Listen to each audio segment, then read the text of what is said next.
Aujourd'hui, à l'heure de la bonne nouvelle, nous allons vous parler d'un homme qui a rencontré le Christ, un homme qui était bien sincère et religieux, mais qui malgré tout cela était perdu. À la chronique La Bible répond, nous allons nous interroger ensemble à savoir si les dévotions mariales et les dévotions aux saints, si cela est bien en conformité avec l'enseignement de la Bible. À la musique, nous allons retrouver avec plaisir les jolies voix de Stéphanie et de Denise. C'est l'heure de la bonne nouvelle.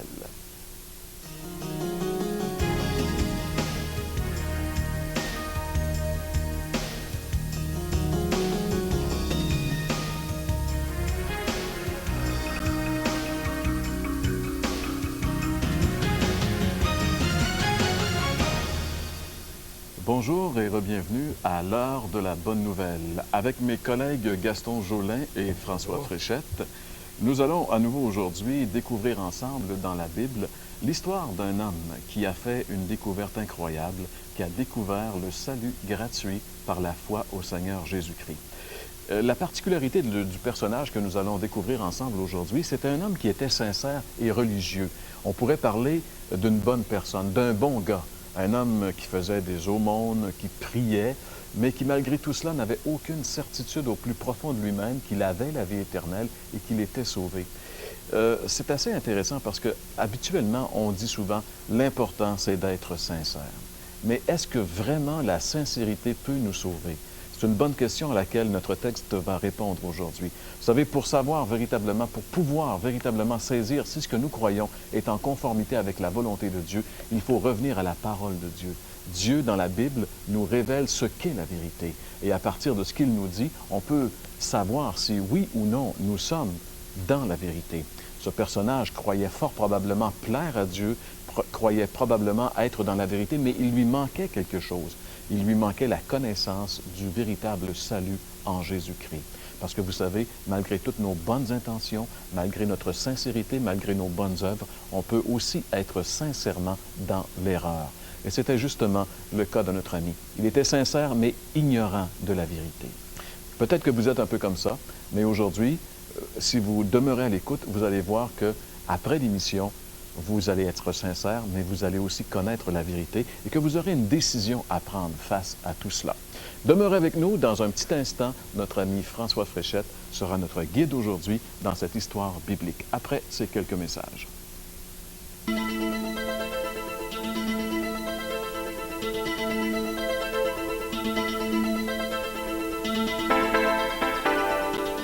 En général, nous avons tous été malheureusement influencés par un christianisme qui a été contaminé par la superstition et toutes sortes de croyances populaires qui n'ont absolument rien à voir avec la Bible.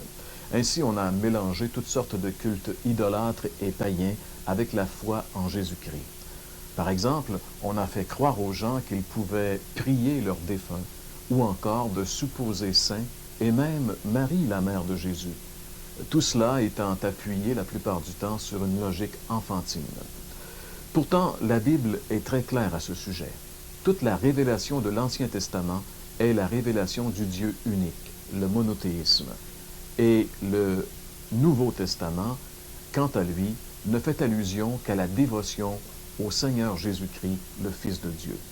On peut facilement le constater par l'exemple des premiers chrétiens dont on peut lire l'histoire, entre autres, dans les Actes des Apôtres, ainsi que par les écrits des apôtres, comme en fait foi ce verset que l'on retrouve dans la première lettre que l'apôtre Paul écrit à Timothée, chapitre 2 et le verset 5. Nous lisons ceci, 1 Timothée chapitre 2, verset 5, « Il y a un seul Dieu et un seul médiateur entre Dieu et les hommes. » Un seul Dieu veut dire le monothéisme, le Dieu unique.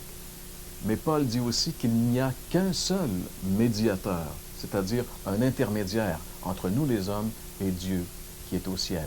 Un seul médiateur et c'est Jésus-Christ. C'est pourtant très simple. Un seul Dieu, un seul médiateur. Non, la Bible n'enseigne absolument pas la dévotion à Marie et aux saints. Un homme sincère mais perdu. Pour soutenir cette histoire, j'aimerais qu'on fasse une lecture biblique dans le livre des Actes des Apôtres au chapitre 10 et les 2 premiers versets. Il y avait à Césarée un homme nommé Corneille, centenier dans la cohorte dite italienne. Cet homme était pieux et craignait Dieu avec toute sa maison. Il faisait beaucoup d'aumônes au peuple et priait Dieu continuellement. Cet homme nous raconta comment il avait vu dans sa maison l'ange se présentant à lui et disant « Envoie quelqu'un à Joppé et fais venir Simon, surnommé Pierre, qui te dira des choses par lesquelles tu seras sauvé, toi et toute ta maison. » Un gradé de l'armée romaine, un homme religieux, sincère, mais perdu. Ce texte est clair. Cet homme avait besoin d'entendre un message pour qu'un changement puisse avoir lieu. Est-il possible qu'une personne aussi vertueuse ne soit pas sauvée? Peut-être, peut-on dire, être religieux et finalement rejeté par le Seigneur?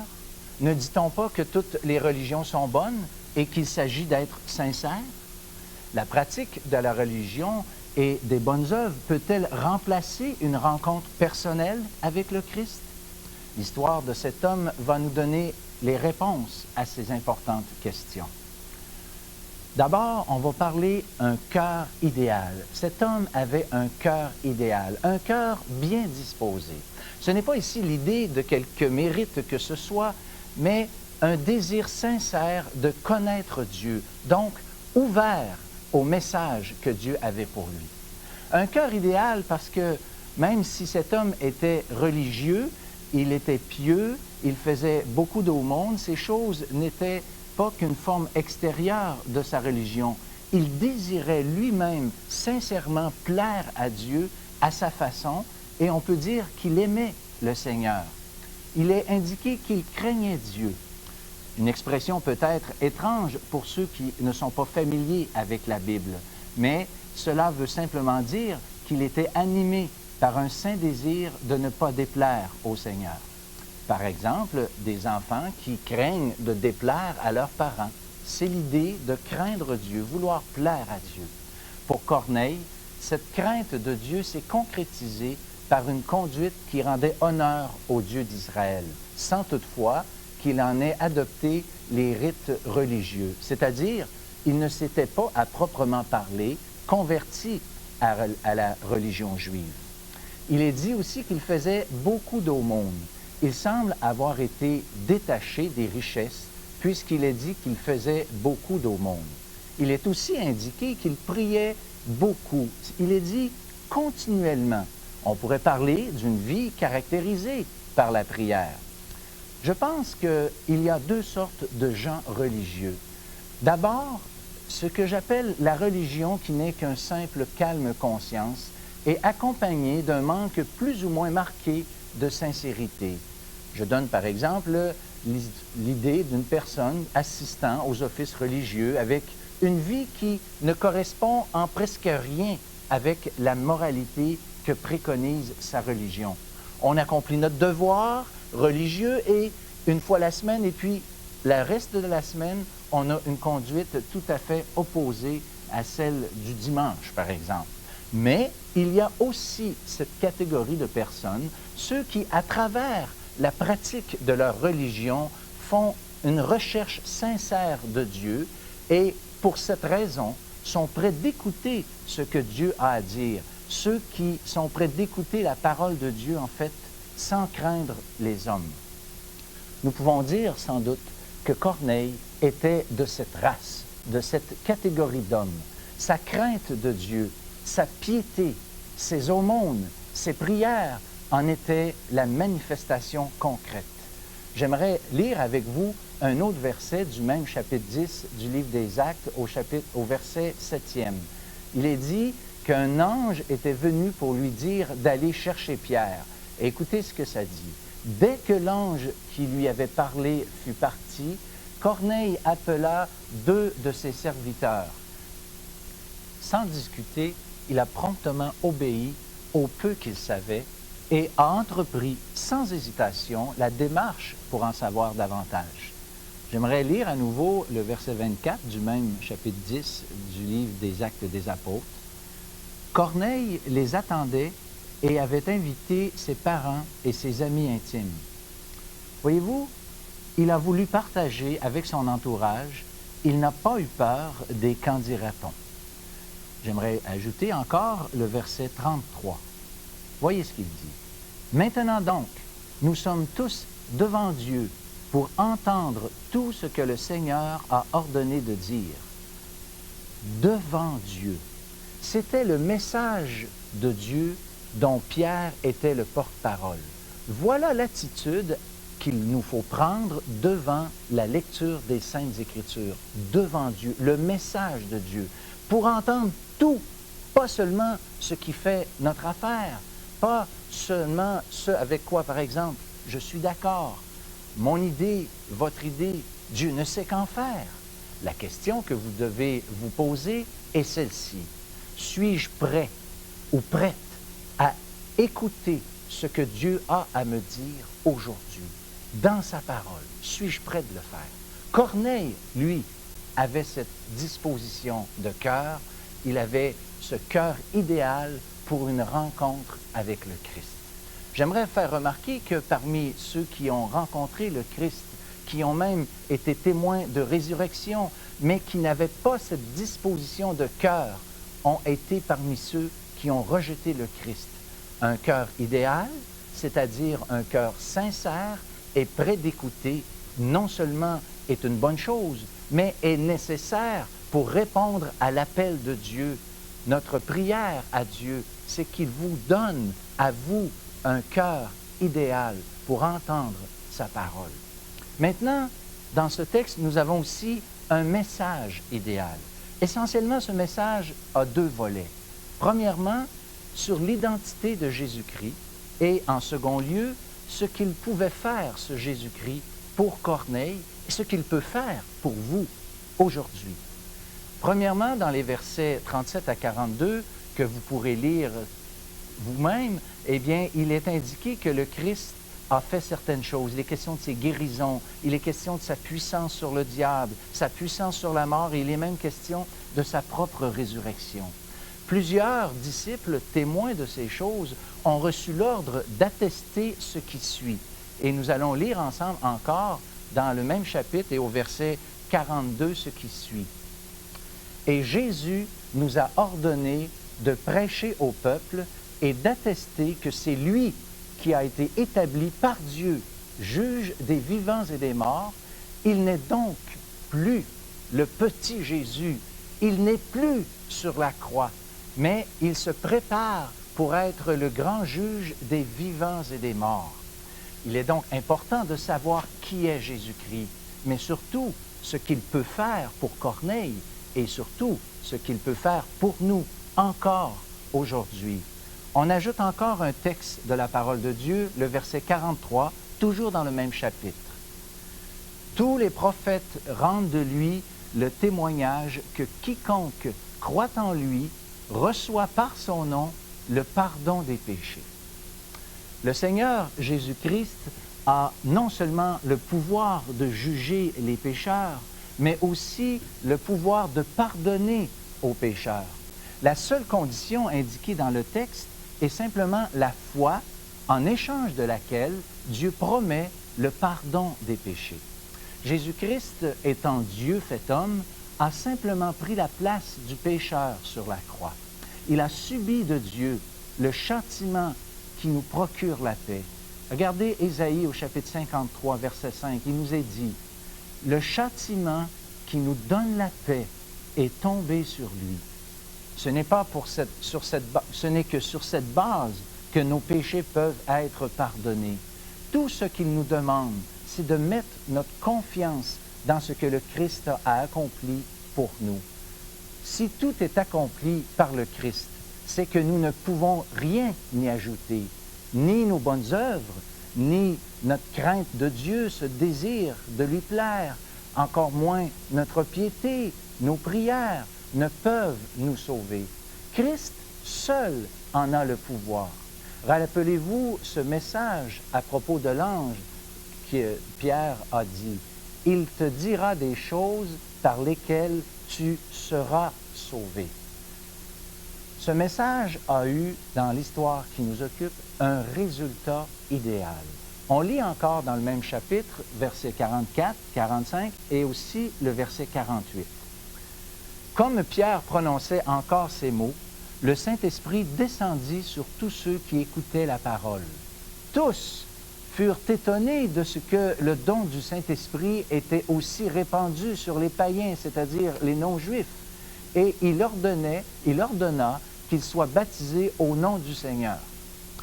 Il semble, selon le verset 44, que ceux qui écoutaient ont cru, que tous ceux qui écoutaient ont cru au message de l'Évangile et qu'en réponse à leur foi, ils ont tous reçu le Saint-Esprit. N'est-ce pas là un résultat idéal? La Bible affirme que tous ceux qui croient reçoivent automatiquement le Saint-Esprit et en sont scellés. Et que celui qui n'a pas l'Esprit de Christ, selon toujours la Bible, n'appartient pas au Christ. Donc, des chrétiens qui n'ont pas l'Esprit de Dieu ne sont pas, selon les Écritures, de véritables chrétiens. Pour Corneille et son entourage, le salut était entré dans sa maison. Aucune de ses bonnes œuvres, prière, aumône, etc., ne lui ont obtenu le pardon des péchés, mais seule la foi dans l'œuvre de la croix. Vous qui écoutez en ce moment, avez-vous l'assurance et la certitude que Dieu a pardonné vos péchés? Êtes-vous comme Corneille, qui avait peut-être lui aussi sa religion, ses bonnes œuvres, qui priait plus souvent qu'à son tour, mais qui n'était pas sauvé pour autant, dont les péchés n'étaient pas pardonnés? Si cela est vrai pour Corneille, cela est vrai aussi pour vous. Je vous encourage de laisser tout préjugé religieux de côté et faire comme Corneille, c'est-à-dire de vous mettre devant Dieu, devant sa parole, et cessez de croire, comme vous l'avez toujours fait, probablement jusqu'à présent, cessez de croire que votre religion, vos bonnes œuvres, toutes ces choses ne peuvent jamais enlever un seul de vos péchés. Restez avec nous. Nous vous dirons comment accepter et recevoir et accomplir une rencontre personnelle avec le Christ.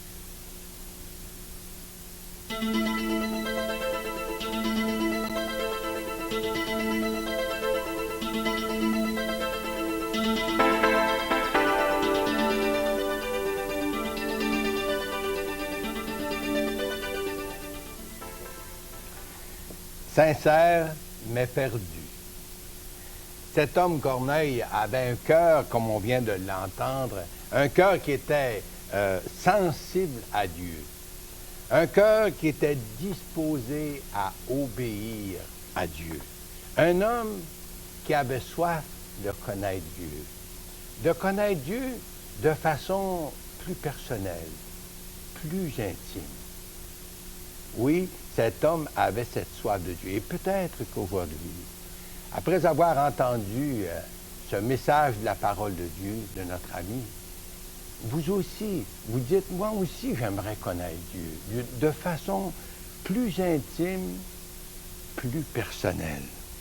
Alors, à tous ceux aujourd'hui qui ont entendu vraiment l'appel de Dieu, parce que à travers la parole, Dieu nous parle. La révélation de la parole est claire. Elle nous transmet le message de Dieu et l'appel du Sauveur. Alors, si c'est là votre cas, cher ami, est-ce que vous êtes prête, comme Corneille, par exemple, à vous soumettre à la volonté de Dieu, à l'appel de Dieu? Est-ce que vous êtes prête à obéir au Seigneur? Parce qu'après tout, la conversion, c'est vraiment un engagement qu'on prend avec le Seigneur. C'est un peu comme un mariage. Un mariage, vous savez, c'est vraiment un engagement qui nous lie à vie. Bien, la conversion, c'est comme ça. Et c'est comme ça qu'on peut vraiment connaître Dieu d'une manière plus personnelle. Il faut l'inviter. Il faut lui dire, oui, Seigneur, je suis prête à t'accueillir comme mon Sauveur. Je suis prête à me soumettre à ta volonté, à ton désir, et je veux que tu viennes vraiment vivre ta vie en moi. Je t'ouvre mon cœur, je t'accueille comme mon Sauveur. Je veux commencer, oui, je veux commencer à cheminer avec toi, Seigneur. Alors, cher ami, invitez Jésus comme votre... Laissez-vous attirer par Jésus aujourd'hui et justement commencer ce nouveau départ dans votre vie, mais avec Jésus. Qu'il en soit ainsi pour la gloire de Dieu.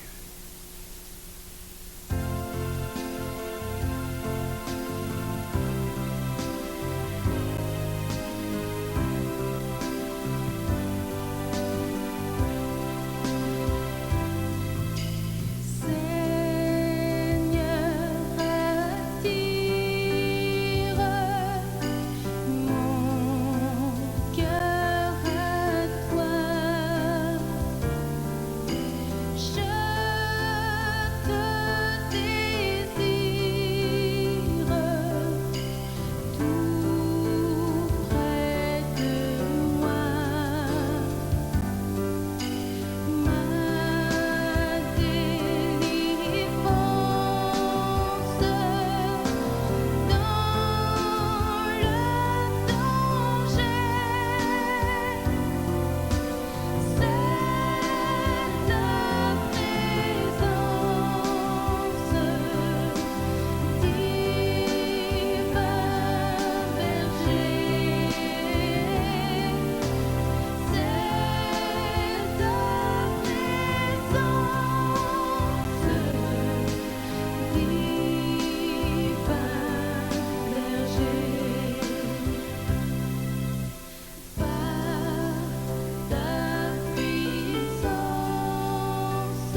beaucoup. C'était Stéphanie et Denise qui nous interprétaient ce cantique, ce chant qui nous rappelle que c'est important de savoir que nous sommes vraiment engagés envers le Seigneur Jésus-Christ. Sois-en le maître incontesté. Est-ce que le Christ est le maître incontesté de votre vie? Est-ce que vous pouvez maintenant affirmer véritablement que le Christ, que Jésus est le maître de votre vie? Vous savez que si on ne peut pas le dire, on ne peut pas dire non plus qu'on est vraiment chrétien. C'est ce que la Bible affirme. Croire que nous sommes chrétiens, comme on l'a vu aujourd'hui, être sincère dans notre pensée, ne veut pas vraiment nécessairement dire que nous sommes dans la vérité. C'est la Bible qui détermine si oui ou non nous sommes dans la vérité. Eh bien, que le Seigneur vous fasse la grâce de vraiment se donner à lui entièrement, totalement, sans retour, pour expérimenter son merveilleux salut. Vous aimeriez peut-être entendre des témoignages concernant des personnes. Bien, vous savez que vous pouvez toujours vous joindre à un des nombreux déjeuners de l'espoir qui sont présentés à travers le Québec. Dans un petit instant, vous avez l'occasion d'avoir un numéro de téléphone. Si vous avez un ordinateur et que vous êtes branché à Internet, vous pouvez avoir accès 24 heures par jour à ce site merveilleux de l'espoir, ce site aussi qui est un site de l'heure de la bonne nouvelle. Vous n'avez qu'à faire www.espoir.ca, le www.espoir.ca pour entrer sur le site de l'heure de la bonne nouvelle. Pour nous retrouver à la télévision la semaine prochaine, même heure, même poste. Passez une très bonne semaine et à la semaine prochaine.